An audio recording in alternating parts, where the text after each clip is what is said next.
जमलेल्या माझ्या तमाम मराठी बांधवांनो, भगिनींनो आणि मातांनो, सर्वप्रथम मी आपणा सर्वांना गुढीपाडव्याच्या मराठी नववर्षाच्या मी मनपूर्वक शुभेच्छा देतो।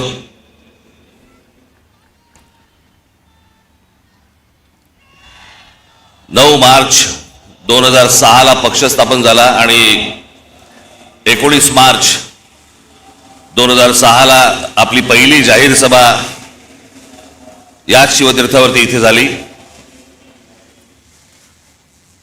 आज 20 वर्ष झाली पक्षाला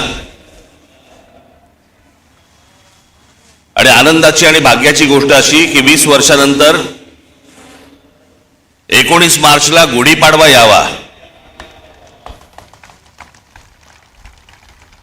मी याला शुभसंकेतच पकडतो। मी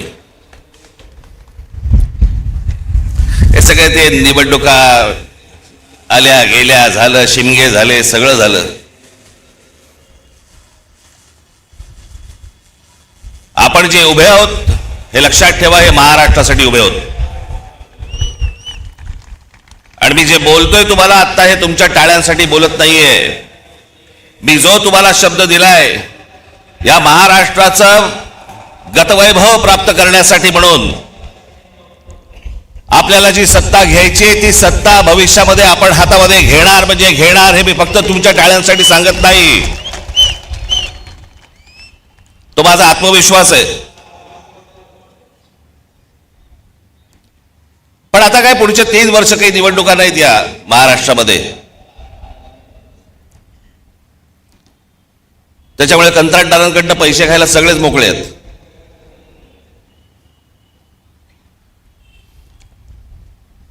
आज देशातही एक धाकधूक सुरू आहे, भीषण परिस्थिती आहे, गॅस मिळत नाहीयेत।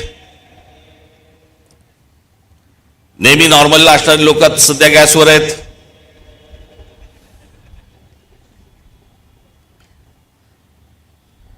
खरं तर काही गोष्टी आपल्याकडनं राहून गेल्या, आपल्या पंतप्रधानांकडनं पण राहून गेल्या। जो इराण इतकी वर्ष आपल्याला साथ देत होता, त्या इराणवरती ज्या प्रकारचे हल्ले होत आहेत आज, आपण इराणला साथ द्यायला पाहिजे होती।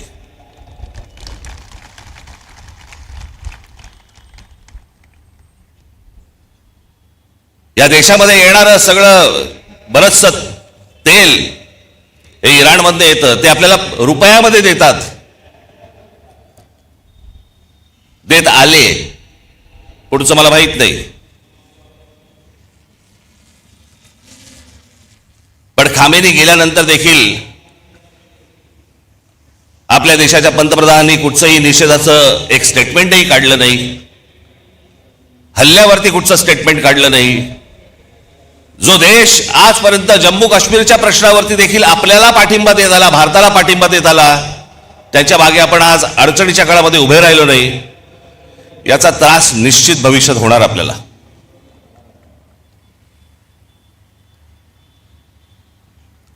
आज सगळ्या बाजूने समजतच नाही की नेमके आपण कुठे चाललो आहोत, काय चाललो आहोत।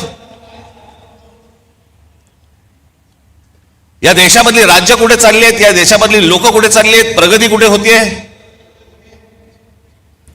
मी आता गेल्या जानेवारीमध्ये आपली इथे जाहीर सभा झाली, त्यावेळेला मी अनेक लोकांचे वाभाडे काढले इथे।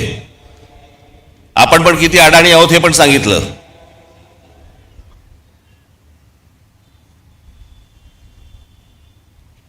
हे जे मी तुम्हाला सांगतो हे लक्षात ठेवत जाय, विसरत जाऊ नका।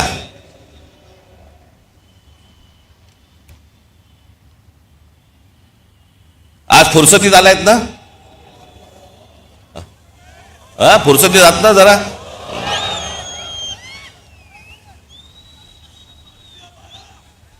काय उद्या 12 वाजे मी एकट्याने भाषण करत बसायचं, तुला काय बसून ऐकायला।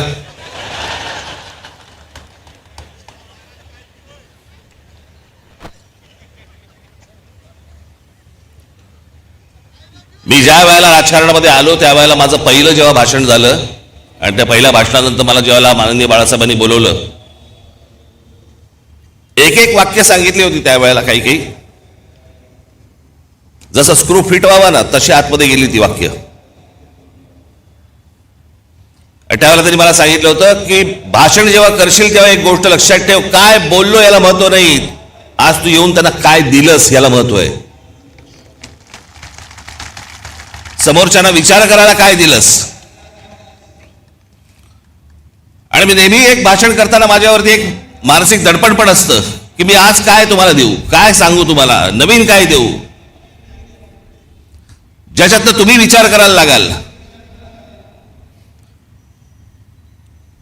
हे सरकार विचार करायला लागेल.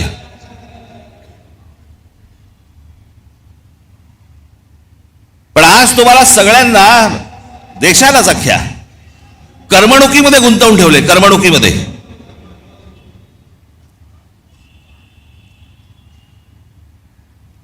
IPL चालू आहे, मग अजून कुठचे पिक्चर येत आहेत, मग ते हाऊसफुल जात आहेत, मग टेलिव्हिजनवरती.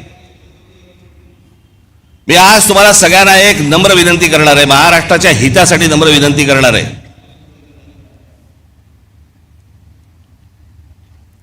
पहिल्यांदा त्या मोबाईल फोनच्या इंस्टाग्राम मधनं बाहेर या.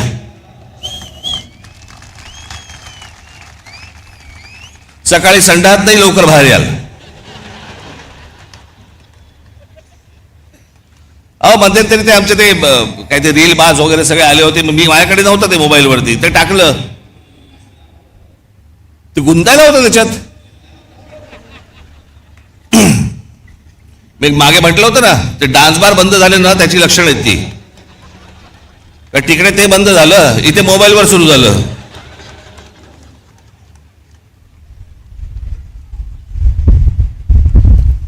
हे मी तुम्हाला का सांगतोय, कारण तुम्हाला गुंतवून ठेवले आतमध्ये. तुम्हाला ह्या सगळ्या करमणुकी आणि या सगळ्या गोष्टींमध्ये गुंतवून ठेवायचं आणि सरकारला तुम्ही प्रश्न नाही विचारायचे. सरकारला तुम्ही प्रश्नच विचारता कामा नयेत. तुम्ही इतके अडकून आतमध्ये गेले पाहिजेत की त्या गोष्टींचा विचारही तुम्ही मनामध्ये आणता कामा नये. याच्यासाठीच हे डिझाईन आहे.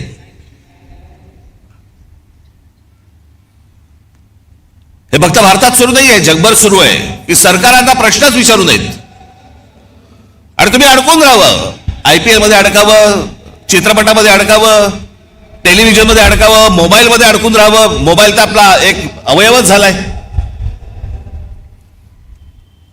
आणि म्हणून आजूबाजूला आपल्याला काही बघता येत नाही, पाहता येत नाही, विचार करता येत नाही.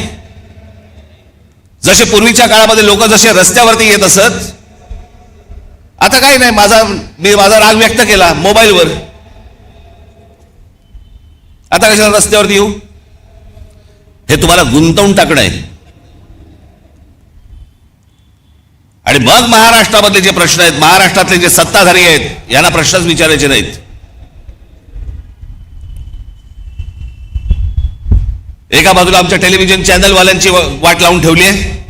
सारखा वरून दबाव, सारखा वरून दबाव. ही बातमी टाकायची नाही, या बातम्या करायच्या नाहीत, ही करायची नाही, सरकारला विरोध करायचा नाही, विरोध केला बातम्या बंद करू, तुमच्या जाहिराती बंद करून टाकू, नोकरीवरून काढून टाकू. त्याच्यामुळे तुमच्यापर्यंत बातम्या पोचवायच्या नाहीत खऱ्या. हे अशा एका विचित्र परिस्थितीमध्ये देश अडकलेला आहे, हे राज्य अडकलेले आहे, सगळेच अडकलेले आहोत. अर्थात अशा काही गोष्टी ज्या होतात ह्या काही कायमस्वरूपी बसत नसतात. खालून काठी नाही बसली तर वरून बसतेच.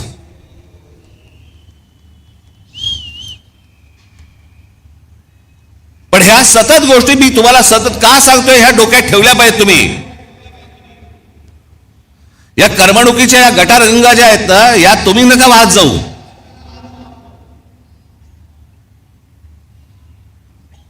उद्या काय आपल्या आजूबाजूला निघून गेलंय ना कळणार पण नाही, थांग पत्ता पण लागणार नाही तुम्हाला. कारण आम्ही अडकले मोबाईलमध्ये.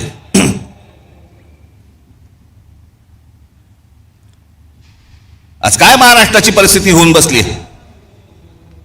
आमचे मुख्यमंत्री सांगतायत विकास करतोय, विकास करतोय. $3 ट्रिलियन इकॉनॉमी करायची महाराष्ट्राची. 11 लाख कोटीचं कर्ज आहे महाराष्ट्रावरती. 11 लाख कोटी. पृथ्वीराज चव्हाण ज्यावेळेला मुख्यमंत्री होते त्यावेळेला 2 लाख कोटीचं कर्ज होतं. त्याच्यानंतर हे 2014 ते 2026 मध्ये हे सगळं कर्ज 11 लाख कोटीवरती गेलं.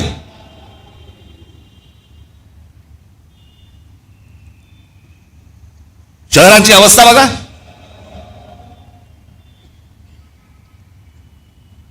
पिझ्झा मागवला तर 10 मिनिटात येतो, पण तुम्हाला 10 मिनिटात कुठे जाता येत नाही.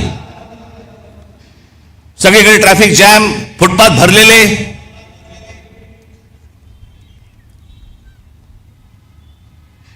काय आयुष्य नावाची काय गोष्ट असते की नाही एखाद्याच्या?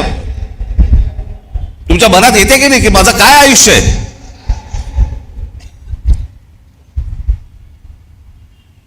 आज हे ब्रिटिशांच्या काळामध्ये त्यावेळेला हे मैदान उभं राहिलं म्हणून आज हे मैदान आहे. नाही तर अशी मैदानं कुठे आहेत मला जरा सांगा. जी मैदानं उभी राहिली आहेत ते त्या काळात उभी राहिलेली आहेत.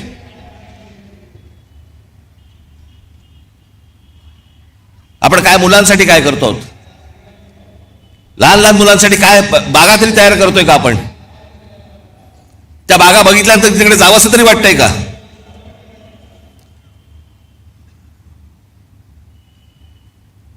आज शहराची आज संपूर्णपणे शहर अख्खी कोलमडून पडलेली आहेत.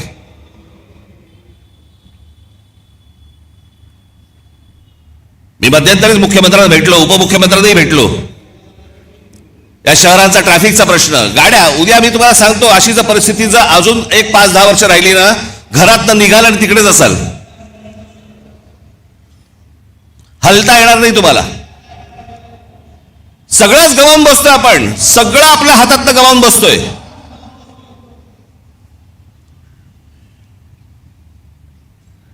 आज ग्रामीण भागामधला माझा तरुण, माझ्या तरुणी आज शेतीकडे वळायला तयार नाहीत. ते म्हणतात नाही आम्हाला शहरात जायचंय. शहरात आल्यावर ही शहराची अवस्था.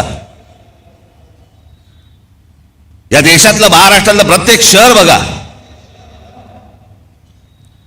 ना, त्याला काही आकार ना उकार ना काही नाही. त्याला कोणी येते, कुठेही इमारती बांधते, कोणी काहीही करते, कोणालाही कसल्याही परवानगी दिली जात आहेत. आणि तुम्ही ते पाहता आणि राग मोबाईलवरती व्यक्त करताय. हेच त्यांना हवंय की तुम्ही रस्त्यावरती येताच कामा नयेत, तुम्ही या गोष्टींचा विचारच करता कामा नये. असेच सडा, असेच मरा.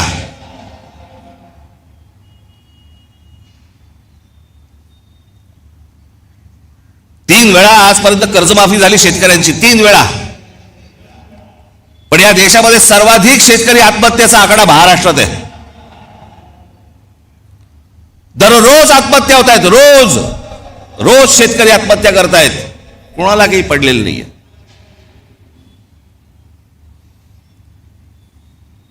हे इथे तुमच्यासाठी कोस्टल रोड बांधतायत, आम्हीच त्याची स्तुती करतो. आमचा मराठी माणूसच स्तुती करतो, छान झालाय ना रस्ता. अरे तो तुझी वाट लावायला झालाय. तुला कल्पना नाही तो रस्ता कशासाठी झालाय. तो तुमच्यासाठी झालेला रस्ता नाहीये.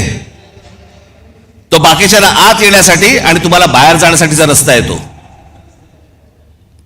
आम्हाला जो अंदाज येत नाही, आमच्या दरवाज्यावरती जोपर्यंत टकटक होत नाही तोपर्यंत आम्हाला समजतच नाही. आज सगळ्या शहरांमधल्या सगळ्या जमिनी चालल्या आहेत. हे अडाणी सारखे उद्योगपती सगळे घेत बसले आहेत. सरकार न बघता सह्या करतंय. हा सगळा पाडा मी मागच्या वेळेला वाचला होता. त्याच्यात आपण महाराष्ट्र म्हणून आपलं महाराष्ट्राचं स्वतःचं अस्तित्व गमावून बसतोय. आपली महाराष्ट्राची ओळख गमावून बसतोय. आपली भाषा गमावून बसतोय. मी मागे पण सांगितलं होतं ना, एकदा ती गोष्ट हातातनं गेली की परत येणार नाही. भाषा संपली म्हणून अनेक देश संपलेले आहेत या जगामध्ये. तुम्हाला जग ज्याला म्हणतं की तुम्ही कोण आहात, मराठी माणूस आहात. मराठी माणूस आहात म्हणजे कोण आहात? मराठी भाषा बोलणारे आहात म्हणून तुम्ही मराठी माणूस आहात.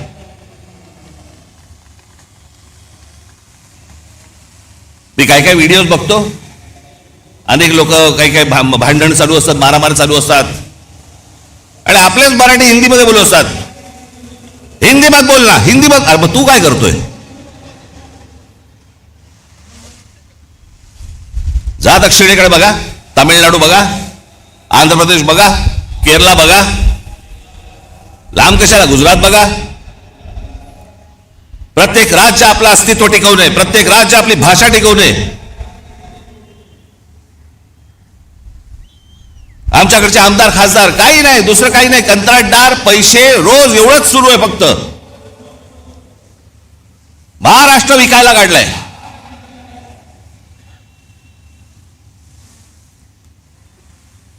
आज मुख्यमंत्र्यांकडे गृह खातं आहे. संपूर्ण महाराष्ट्रभर सगळ्या ठिकाणी ड्रग्ज विकले जात आहेत. शाळांमध्ये ड्रग्ज जात आहेत, कॉलेजमध्ये ड्रग्ज जात आहेत. तरुण तरुणी सगळे व्यसनाधीन होत आहेत ड्रग्सच्या आहारी लागून. काय करणार आहोत काय महाराष्ट्राचा? पण ग्रामीण भागामध्ये प्रगती होत नाही. ग्रामीण भागातली माझी मुलं मुली आज इथे शहरामध्ये येतात, शहरात बकाला पडलेली आहेत, शहरामध्ये ड्रग्ज मिळत आहेत, लहान लहान मुली आणि लहान लहान मुलं पळवली जात आहेत. माझ्याकडे तर एक आकडा आहे,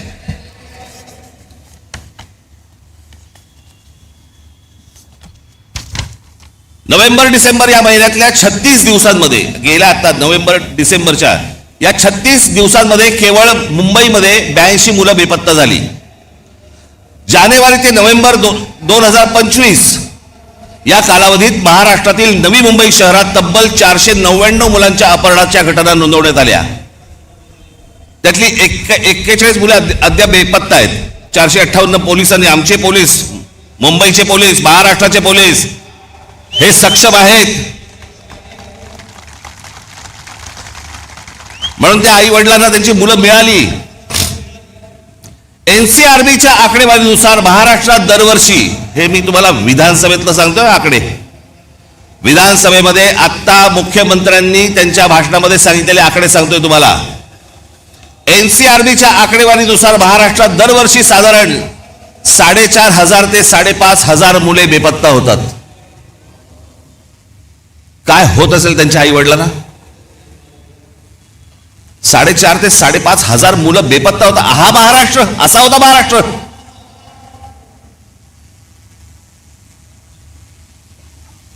दोन 2022 मध्ये 5,398 आणि 2023 मध्ये 4,619 प्रकरणे नोंदवली गेली. या प्रकरणांमध्ये मुलींचे प्रमाण अधिक दिसते. मुंबई हे सर्वाधिक प्रभावित शहर असून येथे दरवर्षी सुमारे 2,000 पेक्षा जास्त मुले बेपत्ता होतात. मुख्यमंत्री देवेंद्र फडणवीस यांनी फेब्रुवारी महिन्यात विधानसभेत दिलेल्या आकडेवारीनुसार. हे कोणती शहर म्हणायची हो, कोणतं राज्य म्हणायचं?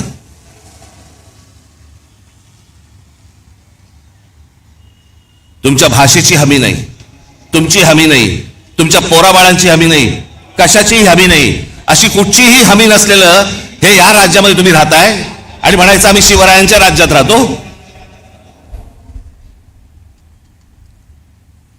हवे होते असते, विधानसभेत जाऊन कापून काढले असते.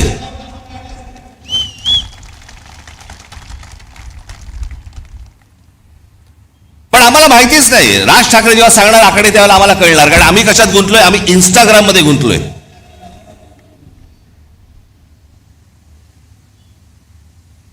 आम्हाला कशाची पडलीच नाहीये. आम्ही आमची संपूर्णपणे ओळख विसरून गेलेलो आहोत.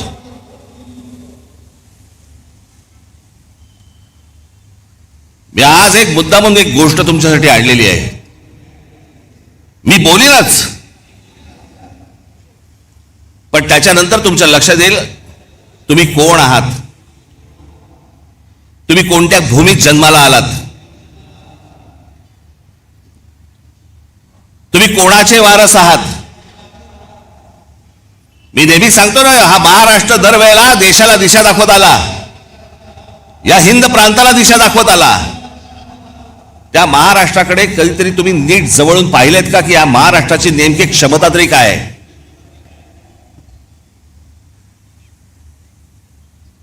हजारो माणसं आहेत.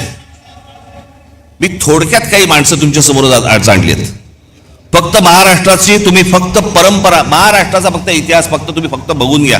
मी फक्त तुमच्यासमोर नावं वाचणार आहे.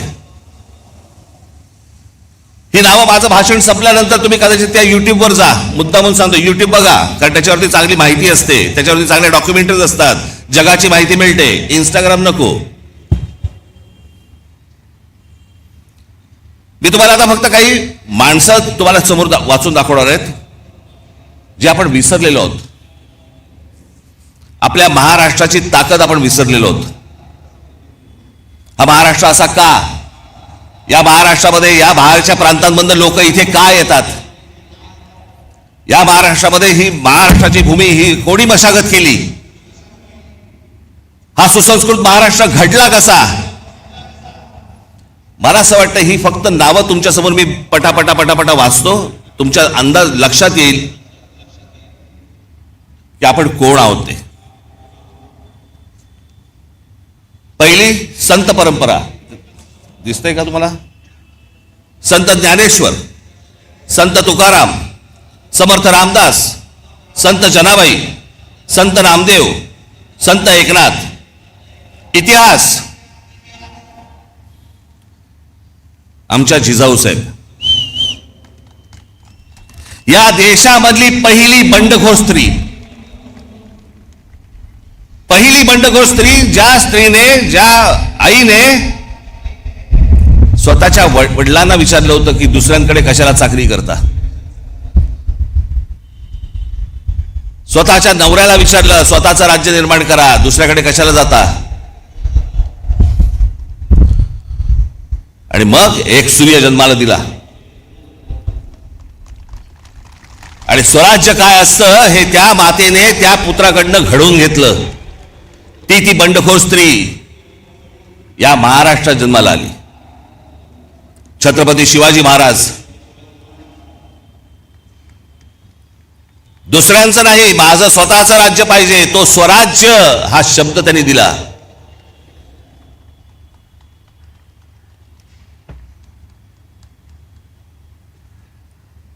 छत्रपती संभाजी महाराज. छत्रपती शिवरायांच्या मृत्यूनंतर स्वराज्य टिकवण्यासाठी आणि वाढवण्यासाठी अंतर्गत कलहाशी आणि शत्रूशी समर्थपणे आणि प्राणपणाने लढणारे धर्मवीर महाराष्ट्र. बाळाजी विश्वनाथ पेशवे योद्धा व मराठा साम्राज्याचे पंतप्रधान होते. मी एक तुम्हाला सर्वांना आज हात जोडून विनंती करणार आहे, ज्यांनी महाराष्ट्र घडवला ना, ज्यांनी महाराष्ट्र मोठा केला ना, आणि महाराष्ट्रात आज देखील कृपया आपल्या महापुरुषांकडे आणि कोणाईकडे जातीने पाहू नका. त्यांनी या महाराष्ट्रासाठी काय योगदान दिलं ना, ते सर्वात महत्वाचं आहे. हे तुम्हाला त्यांच्या मतांसाठी म्हणून तुम्हाला जातीमध्ये भिडवतायत आणि महाराष्ट्रामधून प्रत्येकाला वेगळं करतायत. हे कृपा करून करू नका.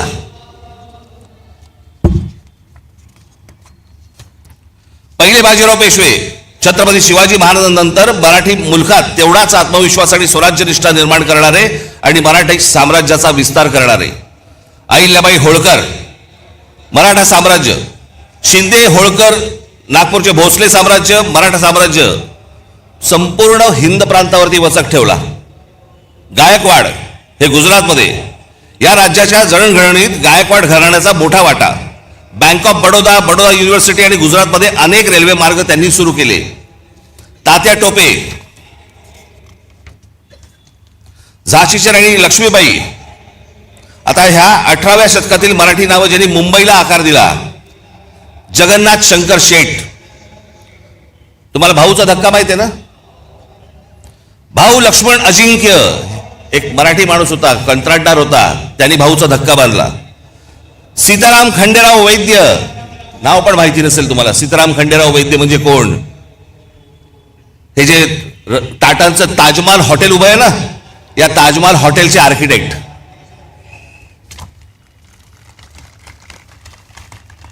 समाज सुधारणा महात्मा ज्योतिबा फुले, सावित्रीदेवी फुले, महादेव गोविंद रानडे, गोपाळ हरी देशमुख उर्फ लोकहितवादी, लोकमान्य टिळक, गोपाळ गणेश आगरकर, गोपाळ कृष्ण गोखले. माझ्याकडे या सगळ्यांचा इतिहास आहे, परंतु मी प्रत्येकाचा इतिहास सांगत बसलो 12 वाजतील.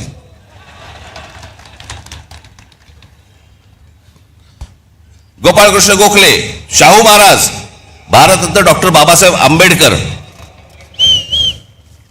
क्रांतिसिंह नाना पाटील, स्वातंत्र्यवीर विनायक दामोदर सावरकर, महर्षी विठ्ठल रामजी शिंदे, संत गाडगे बाबा, भारतरत्न महर्षी धोंडो केशव म्हणजे ज्यांनी महिलांचं शिक्षण, त्यांचे हक्क, विधवांना परत पुनर्विवाह करण्यासाठी म्हणून ज्यांनी काम केलं ते हे महर्षी धोंडो केशव कर्वे.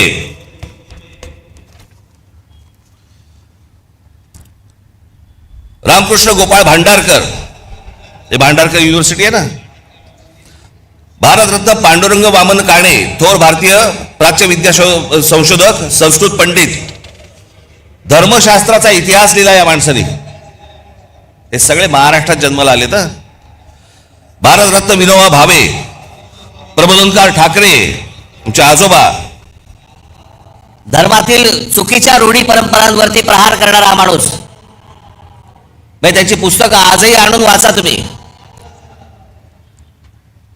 अनेक लोक म्हणतात, अनेक जण सांगतात की म्हणे प्रबोधनकार ठाकरे हे ब्राह्मण विरोधी होते. माझे आजोबा कधी ब्राह्मण विरोधी नव्हते, भट्ट भिक्षुकीच्या विरोधात होते. धर्माच्या नावाने जी पिळवणूक व्हायची त्याच्या विरोधातले होते ते कुठच्याही समाजाच्या विरोधातले कधीही नव्हते. पण वाचनामधनं आपल्याला जेवढं हवंय तेवढंच काढून घ्यायचं. त्याच्यामुळे ह्या सगळ्या लोकांकडे पाहताना तुम्ही तुमचे तर्क लावू नका किंवा तुमच्या डोक्यात भरवलेले तर्क लावू नका. स्वतः वाचा, स्वतः पहा. कर्मवीर भाऊराव पाटील, पंडिता रमाबाई, आनंदीबाई जोशी ज्या पहिल्या डॉक्टर झाल्या, ताराबाई मोडक, पंजाबराव देशमुख भारताचे पहिले कृषी मंत्री, चिंतामणराव देशमुख ICS मध्ये पहिला क्रमांक मिळवलेले पहिले भारतीय आणि रिझर्व्ह बँकेचे पहिले गव्हर्नर, शाहीर अण्णा भाऊ साठे, शाहीर अमर शेख, SM जोशी, स्वामी रामानंद तीर्थ, तुकडोजी महाराज, भारतरत्न नानाजी देशमुख, हमीद दलवाई, इरावती कर्वे, दुर्गाबाई भागवत, बाबा आमटे, विसपागे म्हणजे ज्यांनी रोजगार हमी योजना महाराष्ट्रामध्ये आणली आणि नंतर ती संपूर्ण देशभर गेली.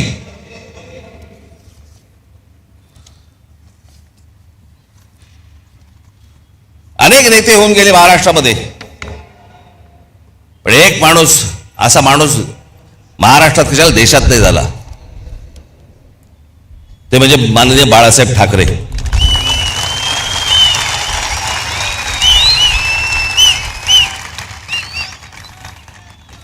मराठी माणसाच्या मनात जी मराठी अस्मितेचा जो अंगार फुलवला हा पहिला या माणसाने.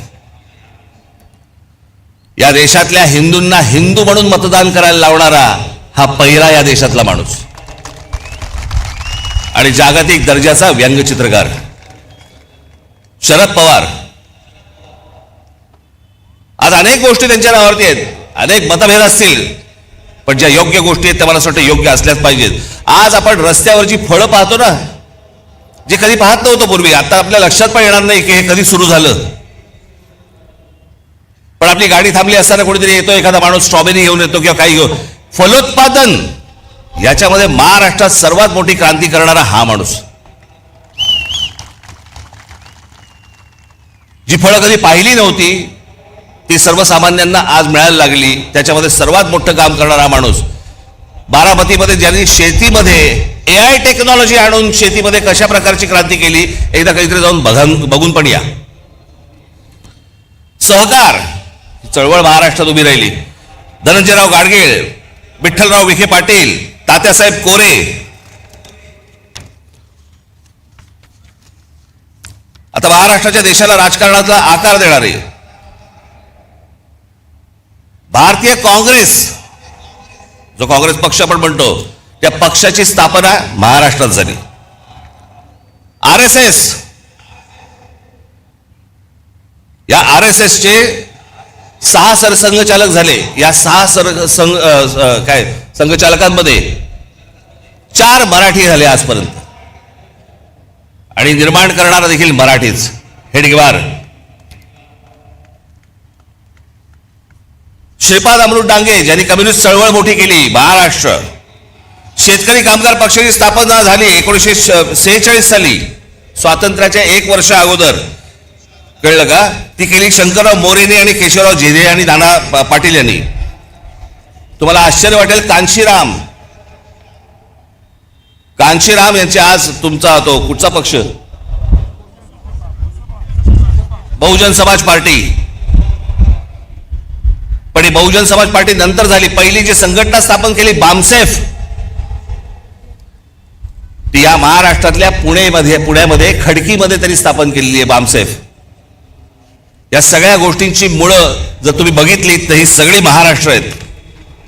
इतिहासकार, ज्या इतिहासकारांकडे या देशातले सगळे लोक किंवा बाहेरच्या देशांमधले लोक ज्यांच्याकडे टवकारून बघतात, असे काही इतिहासकार म्हणजे विका राजवाडे, गोविंद सखाराम सरदेसाई, त्र्यंबक शेजवलकर, वासुदेव सीताराम बेंद्रे, बाबासाहेब पुरंदरे, रणजित देसाई, गजाननराव मेहेंदळे. आमचे गजाननराव आत्ताच गेले.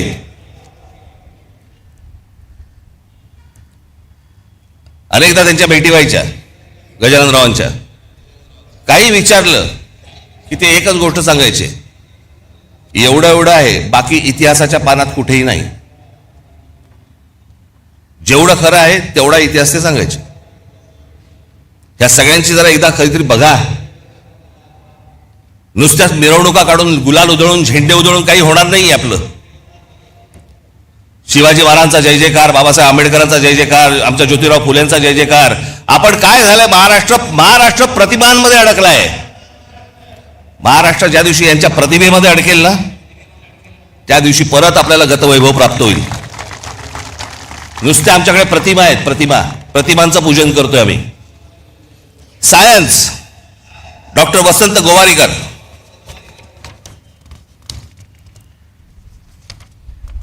बाकीची पानं कुठे गेली रे?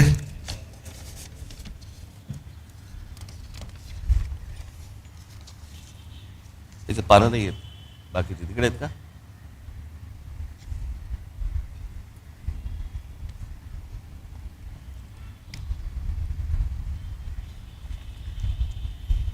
इधर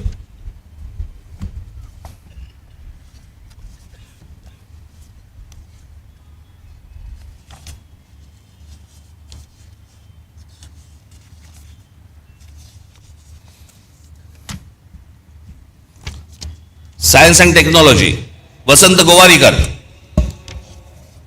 जयंत नारळीकर, रघुनाथ माशेलकर, विजय भटकर.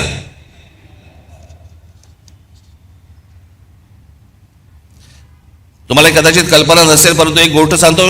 शिवकर बापूजी तळपदे नावाचे जे गृहस्थ झाले, त्यांनी राईट्स बंधू म्हणजे ज्यांनी विमान उडवली ना, त्याच्याही 8 वर्ष आधी 1895 मध्ये मुंबईच्या गिरगाव चौपाटीवरती मरुत्सका नावाचे मानवविरहित विमान यशस्वीरित्या उडवले. हे घडवणारे महाराष्ट्रात. पत्रकार बाळशास्त्री जांभेकर,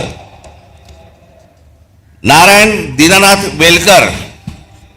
तुम्ही म्हणाले कोण आहेत नारायण दीनानाथ वेलकर?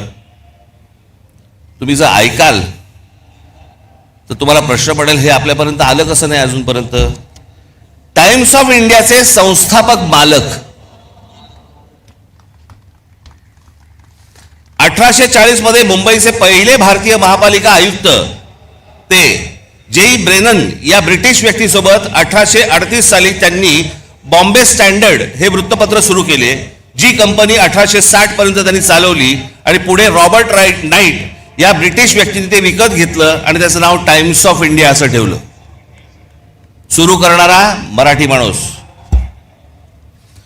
कृष्णाजी प्रभाकर उर्फ काकासाहेब खाडीलकर. आचार्य आत्रे, नावाजलेले अभ्यासक माधवराव गाडगीळ, पर्यावरणावरचा अभ्यास, माधवराव चितळे, पाणी या विषयावरचा अभ्यास. म्हणजे जगभरामध्ये या लोकांना काय किंमत आहे ना, आपल्याला अंदाज पण नाही याचा, फक्त आमच्याकडेच किंमत नाही. पांडुरंग सदाशिव खानखोजे, चित्रपट, दादासाहेब फाळके. एखादे दे रे मला येत ठेवायला यायला.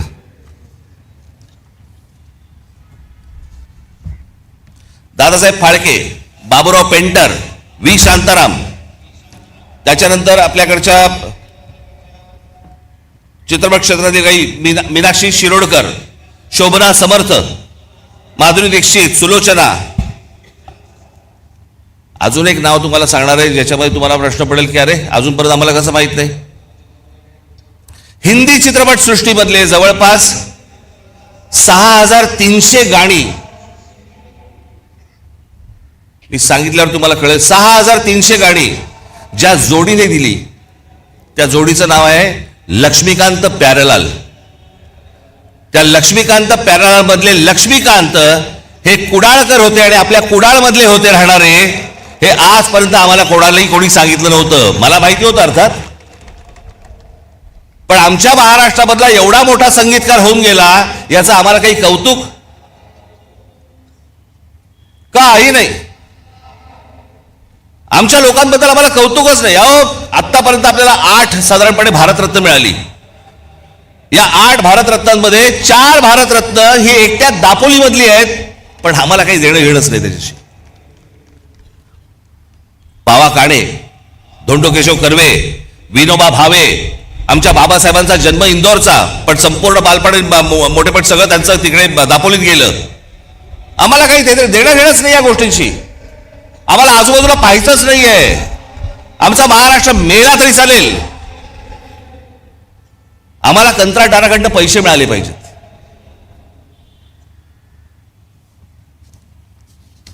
सी रामचंद्र, या महाराष्ट्राचा सगळ्यात मोठा सुपरस्टार दादा कोंडके, ज्यांनी छाप पाडली, या देशावरती छाप पाडली. निळू फुले, नाना पाटेकर, अमोल पालेकर, अशोक सराफ, आशुतोष गोवारीकर, गायक भारतरत्न पंडित भीमसेन जोशी, लता मंगेशकर, आशा भोसले, कुमार गंधर्व, किशोरी अमोणकर, जितेंद्र अभिषेक, चित्रकार दीनानाथ दलाल, वासुदेव गायतोंडे, माधव सातवळेकर.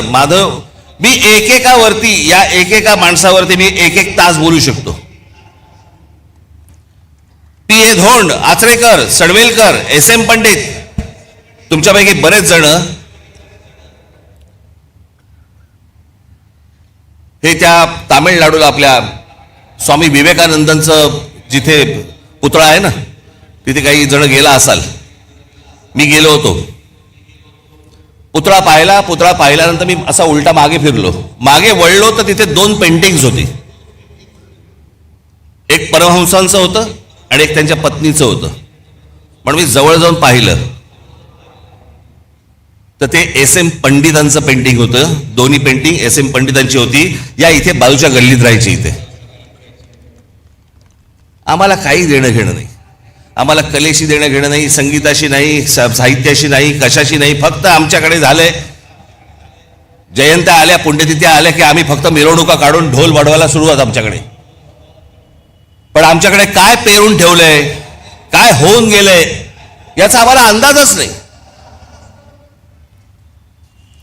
शिल्पकार सदाशिव साठे म्हणजे गेटवे ऑफ इंडियाचा जो पुतळा आहे तो शिल्पकार साठेंनी उभा केलाय.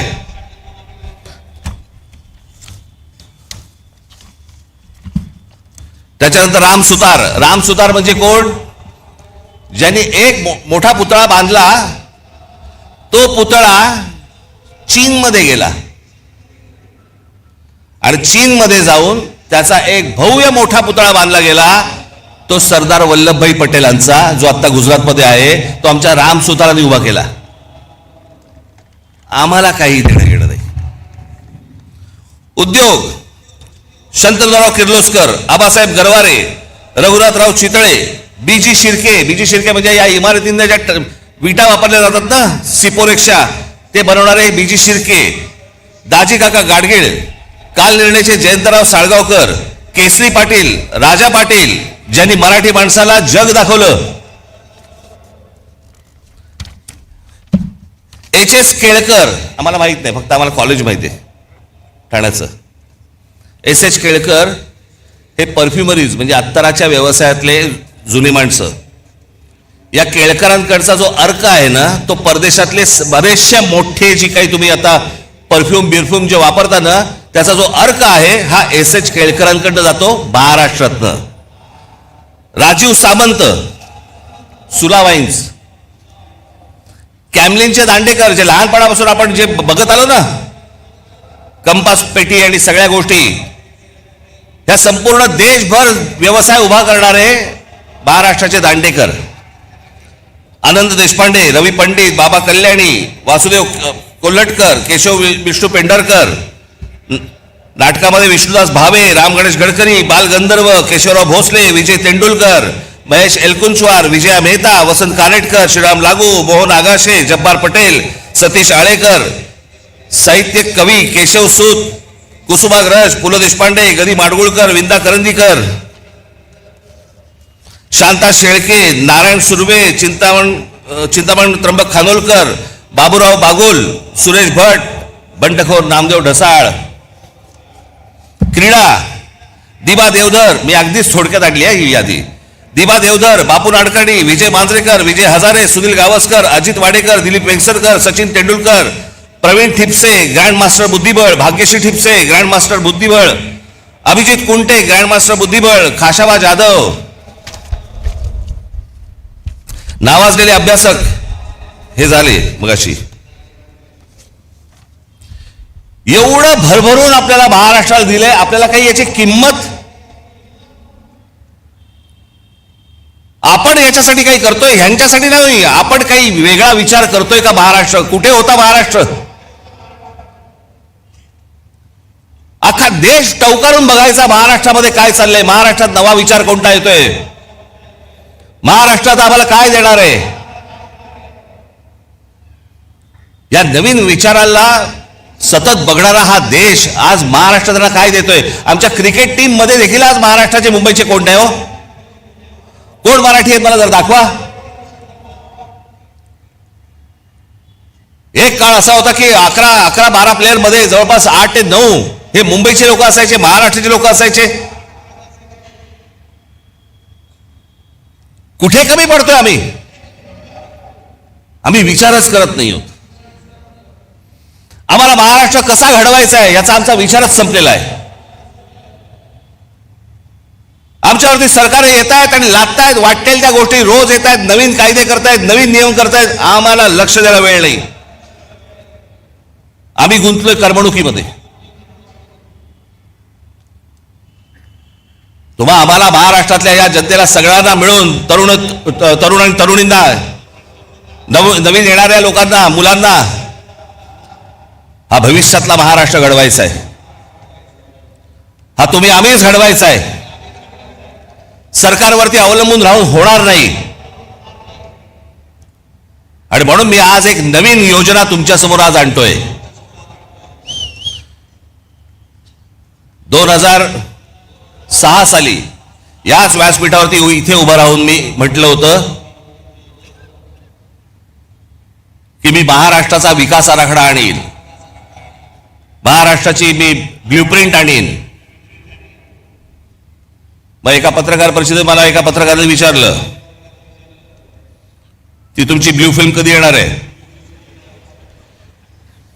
तर मी म्हटलं की मी ती आणली असतं बरं झालं असतं, त्यांनी किमान पाहिली तरी असती. पण त्या 2006 साली मी जेव्हा म्हटलं होतं मी महाराष्ट्राची ब्ल्यूप्रिंट आणीन, महाराष्ट्राचा विकास आराखडा आणीन, 2014 आणला. 2006 ते 2014 महाराष्ट्रात जिथे जिथे मी गेलो, जिथे जिथे पत्रकार परिषदा झाल्या, सर्वजण कुत्सितपणे मला विचारायचे, काय ते ब्ल्यूप्रिंटचं काय झालं, कुठपर्यंत आलं, ते विकास आराखड्याचं काय झालं, कुठपर्यंत आलं. प्रत्येक पत्रकार परिषदेमध्ये असताना, चालू असताना किंवा नंतर हे प्रश्न असायचेच. जेव्हा आणली 2014, आज 2026, या क्षणापर्यंत मला कुठच्या पत्रकाराने प्रश्न विचारलेला नाही त्या ब्ल्यूप्रिंट मध्ये आहे काय, कारण वाचलीच नाही. त्याला वाचण्यात इंटरेस्ट नव्हता, हिणवण्यात होता. असो, पण तो काळ लोटला गेला. आज जवळपास त्याही गोष्टीला आज 12 वर्ष होऊन गेली. अनेक तज्ञांना त्यावेळेला बरोबर घेतलं होतं, अनेक गोष्टी त्यामध्ये केल्या होत्या. गेल्या 10-12 वर्षामध्ये अनेक, महाराष्ट्रही बदलला, खूप गोष्टी बदलल्या, विचारात महाराष्ट्र बदलला. आणि म्हणून मला असं वाटलं की काय करावं, कारण मी अनेकदा वाचत असतो, वर्तमानपत्रांमध्ये काही लेख येतात, वर्तमानपत्रांमध्ये अनेक चांगल्या सूचना येतात, अनेक काही नवीन गोष्टी निर्माण करण्यासाठीच्या गोष्टी येतात. आणि मग विचार केला की या सगळ्या गोष्टींसाठी एक कुठेतरी आपल्याला एक प्लॅटफॉर्म उभा करायला लागेल.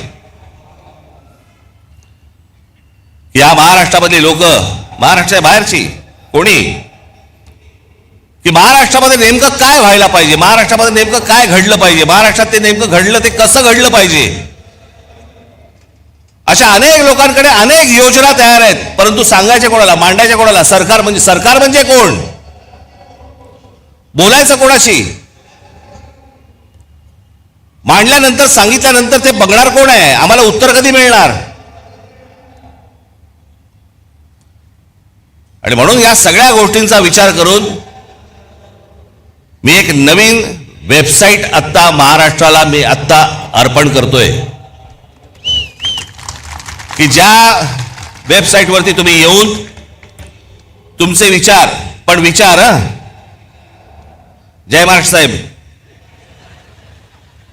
चालणार नाही साहेब, भावी मुख्यमंत्री तुम्हीच, डिलीट, असल्या कुठच्याही गोष्टींना त्या याच्यावरती स्थान नाही. नवा विचार करा. या मोबाईलच्या जोखडातनं बाहेर या, या करमणुकीच्या गटारगंगेतनं बाहेर या.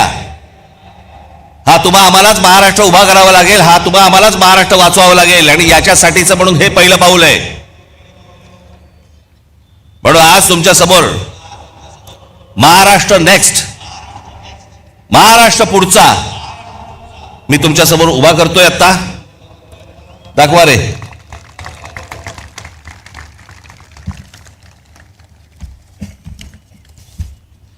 याच्यामध्ये हे सुरू झाल्यावरती तुम्हाला ऑप्शन्स आहेत, मराठी आणि इंग्रजी.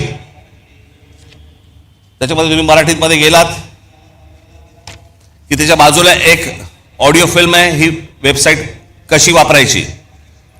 त्याच्यामध्ये आपल्या कल्पना नोंदवण्यासाठी म्हणून मी काही खाली विषय दिलेले आहेत. 27 विषय आहेत. ते 27 विषय फक्त मी तुम्हाला वाचून दाखवतो, ज्याच्यामध्ये ज्या ज्या आपल्या स्वतःच्या कल्पना असतील, ज्या काही नवीन आपल्याला निर्माण करायचं असेल, ते तुम्ही मांडू शकता. आपण म्हणजे आम्ही तुमच्यामधले आणि सरकारमधले फक्त वाहक असू. आणि सरकारकडनं ही गोष्ट कशी करून घ्यायची, जर ती योग्य असेल, कारण हे पहिलं जाणार हे तज्ज्ञांकडे, त्या तज्ज्ञांच्या कमिटीकडनं ज्यावेळेला ते मंजूर होणार, त्याच्यानंतर हे सरकारकडे जाणार. त्याच्यामुळे ही 27 तुम्हाला इथे गोष्टी दिलेल्या आहेत. त्याच्यामध्ये शेती, रस्ते आणि पायाभूत सुविधा विकास, आरोग्य सेवा व सार्वजनिक आरोग्य व्यवस्था, जमीन, पायाभूत सुविधा, औद्योगिक वसाहती, व्यवसाय सुलभता, प्रादेशिक औद्योगिक संतुलन व सर्वसमावेशक, शालेय उच्च व तंत्र शिक्षण सुधारणा, आदिवासी विकास, सर्वसमावेशक आणि सशक्त महिला व बाल, रोजगार व रोजगार निर्मिती, आपत्ती व्यवस्थापन आणि आपत्तीपूर्व तयारी, क्षेत्रनिहाय औद्योगिक धोरण, गुंतवणूक प्रोत्साहन व थेट विदेशी गुंतवणूक, स्टार्टअप्स आणि भविष्यवेधी उद्योग, ग्रामीण अर्थव्यवस्था आणि ग्रामीण उद्योग विकास, शहरांचा शाश्वत विकास, क्रीडा व युवा विकास, मराठी भाषा संस्कृती ज्ञान परंपरेचा विकास, पारंपरिक आणि अपारंपरिक ऊर्जा, हवामान बदल, पर्यावरण आणि प्रदूषण, सूक्ष्म लघु व मध्यम उद्योग आणि विकास, औद्योगिक कायदे सुधारणा, शाश्वत हरित व पर्यावरणपूरक औद्योगिक विकास, सिंचन, जलव्यवस्थापन व जलसुरक्षा, समृद्ध स्वावलंबी आणि शाश्वत ग्राम विकास, पर्यटन विकास, कायदा आणि सुव्यवस्था. याच्यामध्ये तुम्ही आतमध्ये गेल्यानंतर आपली कल्पना इथे पुढे नोंदवायची तुम्हाला येईल. त्या प्रत्येक गोष्टीमध्ये 27 गोष्टीमध्ये त्याच्या उपशाखा आहेत. समजा तुम्ही रोजगार आणि रोजगार व रोजगार निर्मिती हा जर विषय घेतला तर त्याच्यामध्ये रोजगार विमुख कौशल्य प्रशिक्षण, उद्योजकता वगैरे वगैरे असे बरेच विषय त्याच्यामध्ये आहेत. ते झाल्यानंतर पुढे जेव्हा तुम्ही जाल त्याच्यानंतर तुम्ही तुमची कल्पना त्याच्यावरती नोंदवायची आणि त्याच्या खाली गरज असल्यास तुम्हाला काही फाईल अपडेट करायची असेल, फोटो टाकायचा असेल त्याच्याबरोबर तुमच्या म्हणण्याला, तोही तुम्ही टाकू शकता. त्याच्यानंतर तुम्ही पुढे गेलात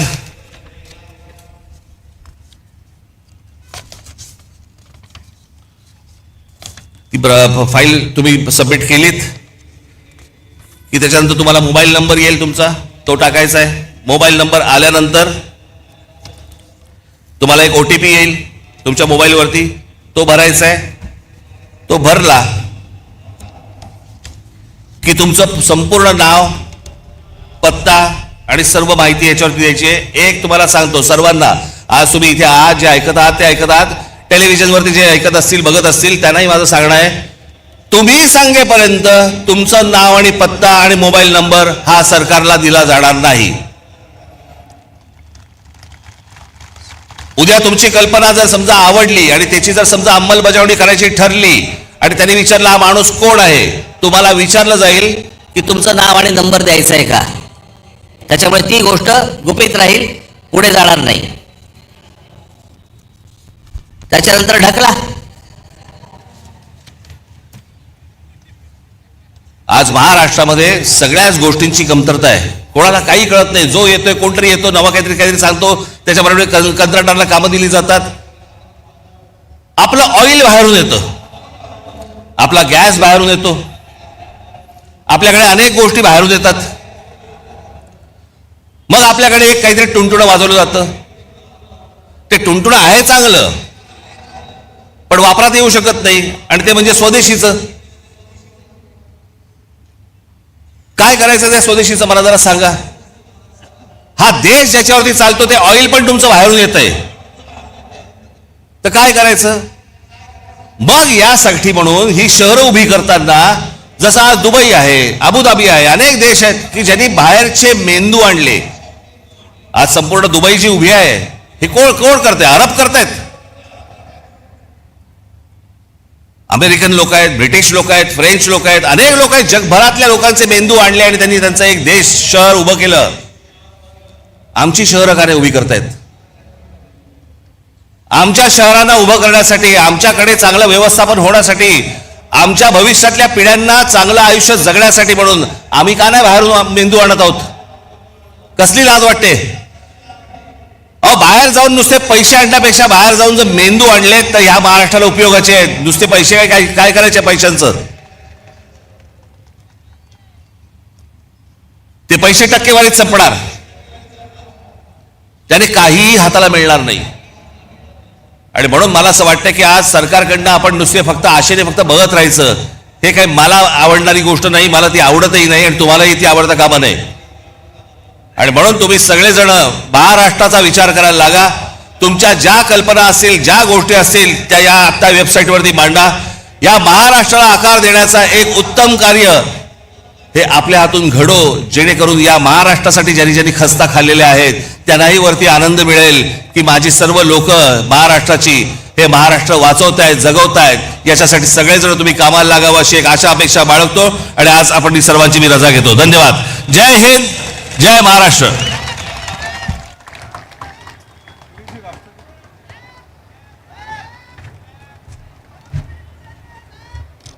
हॅलो, कृपया सर्वांनी राष्ट्रगीताला उभं राहा.